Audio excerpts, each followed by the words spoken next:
شاید آپ بھی یہی سوچتے ہوں گے کہ یمنی کس مٹی کے بنے ہوئے ہیں، اتنے شجاع، اتنے با ایمان، با تقوی مرد، ان میں اور دوسرے عربوں میں فرق کیوں ہے؟ وہ بات آپ کو سنانے جا رہا ہوں. شاید اکثر لوگ یہ بات نہیں جانتے ہیں، اور شاید آپ بھی سن کر آپ کو تعجب ہوگا، تب آپ کو یقین ہوگا کہ ایمان، تقوی اور یہ مردانگی اور شجاعت انہیں کہاں سے ملی.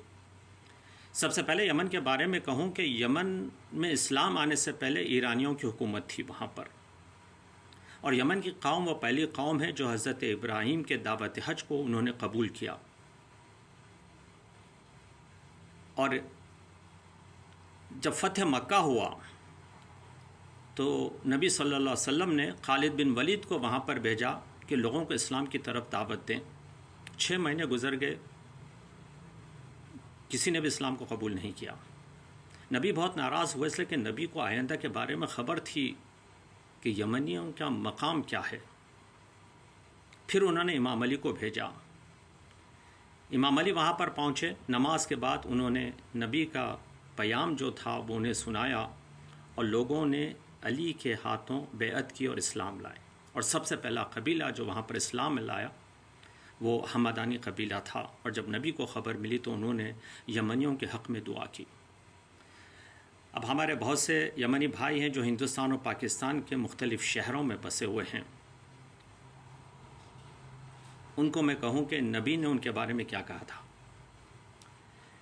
نبی نے کہا تھا کہ جو یمنی کو دوست رکھے وہ میرا دوست، اور جو یمنی سے دشمنی کرے وہ میرا دشمن. اب یہ سعودی عرب جس نے 7 سال ان سے دشمنی کی اور ان کا قتل عام کیا، لوگوں کو شہید کیا، ان کے بارے میں اب آپ کا کیا خیال ہے مجھے نہیں معلوم. اور ایک جگہ پر نبی نے فرمایا کہ ایمان یمنی، مرد یمنی، میں بھی یمنی. انہوں نے کہا میں بھی یمنی. اب رہی وہ آخری بات جو میں آپ سے کہنے جا رہا ہوں. اگر یہ بات بن سلمان سے کہہ دیتے، انہیں خبر مل جاتی تو 7 سال وہ حملہ نہیں کرتے یمنیوں پر. اور آج اگر ٹرمپ کو خبر ملتی کہ یمنی کون ہیں تو وہ بےہودہ حملہ نہیں کرتا ان پر. یمنیوں کو کبھی بھی ہرا نہیں سکتے آپ. وہ آپ کے سامنے کبھی گھٹنے نہیں ٹیکیں گے ظالموں کے سامنے. ہم ہمیشہ کربلا والوں کو یاد کرتے ہیں، اور جب کبھی امام حسین کو سلام دینا چاہتے ہیں تو اپنے سینے پر ہاتھ رکھ کے کہتے ہیں السلام علی الحسین وعلی علی ابن الحسین وعلی اولاد الحسین وعلی اصحاب الحسین، یعنی حسین کے اصحاب. اور امام حسین نے کہا تھا کہ جو اصحاب مجھے ملے ہیں وہ کسی نبی کو نہیں ملے. حسین کے اصحاب وہ تھے جو عاشور کے شب کو امام حسین نے چراغ گل کیا، اندھیرا کیا، اور کہنے لگے کل سب کو مرنا ہے، جس کو جانا ہے یہ اندھیرے کا فائدہ اٹھا کر چلے جائے. کوئی انہیں نہیں دیکھ رہا ہے، آنکھوں میں شرمندگی نہ ہو کہ یہ حسین کو چھوڑ کر جا رہے ہیں. جب چراغ کو روشن کیا تو جو لوگ بچ گئے تھے